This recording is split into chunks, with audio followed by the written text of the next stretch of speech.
Vidzemes slimnīcas apkārtnē ir par vēl vienu sakoptu vietu vairāk. Šodien svinīgā ceremonijā tika atklāts ārstniecības iestādes labiekārtotais pagalms, kuru pārbūve uzsākta aprīlī. Plašāk šī vakara pēdējā sižetā. Šodien tāds, es domāju, ļoti priecīgs brīdis, ka izdodās mums atklāt varam nosaukt mazu etapu, mazu lauku mūsu kopējās slimnīcas sakārtošanas fāzē. Te var izvēlēties, kurā.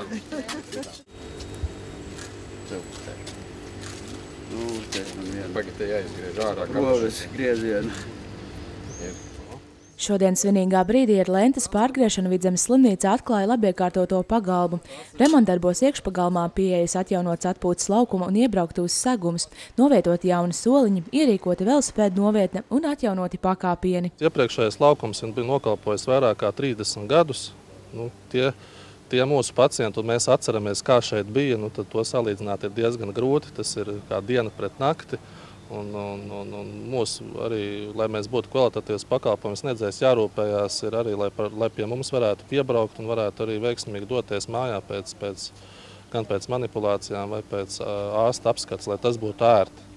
Un es domāju, ka to novērtēs ļoti daudzi un teiks paldies, ka mums ir izdevies to realizēt. Mēs esam rekonstruējuši jau sen uzbūvēto esošo teritoriju, atjaunojuši atbalsta sienas, atjaunojuši to apdari, sakārtojuši laukumus, lai viegli piekļūt pie ieejas un ērti piebraukt invalīdiem un ģimenēm.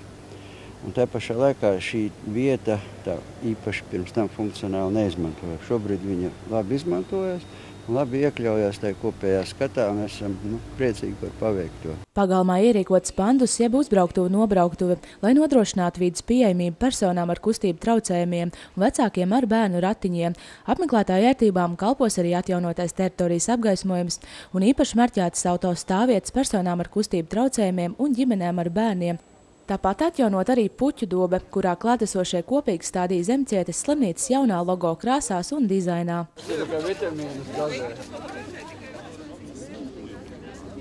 No viena stūra, kā teikt, slimnīca ļoti veiksmīgi attīstās, un man patīkam tagad arī visa piekļūšana, kas te bija kādu laiku apakaļ, bija liela problēma, un prieks, ka šādi te tagad ir izveidojies, un mans novēlējums tāds, lai ātrāk pa posmiem, kad mēs tā ejam uz to pusi un slimnīca visi paliek šādi skaista un pieejama. Bet pirmais un būtiskākais, protams, ir funkcija, ko slimnīcai, kas ir jāpild ikdienā, ir jāpalīdz cilvēkiem gan kritiskos brīžos, gan arī veselības uzlabošanai, bet, protams, arī vizuālais un tā, kā mēs šeit izskatāmies un kā varam piekļūt, tas arī ir būtiski. Pagalma labiekārtošana ir turpinājums pērn uzsāktajiem slimnīcas renovācijas un apkārtnes labiekārtošanas darbiem. Pagājušajā gadā tika renovēts ārstniecības iestādes C korpus, savukārt nākamajā gadā iecerēts sakārtot pārējos slimnīcas korpusus, kur atrodas stacionārās nodaļas.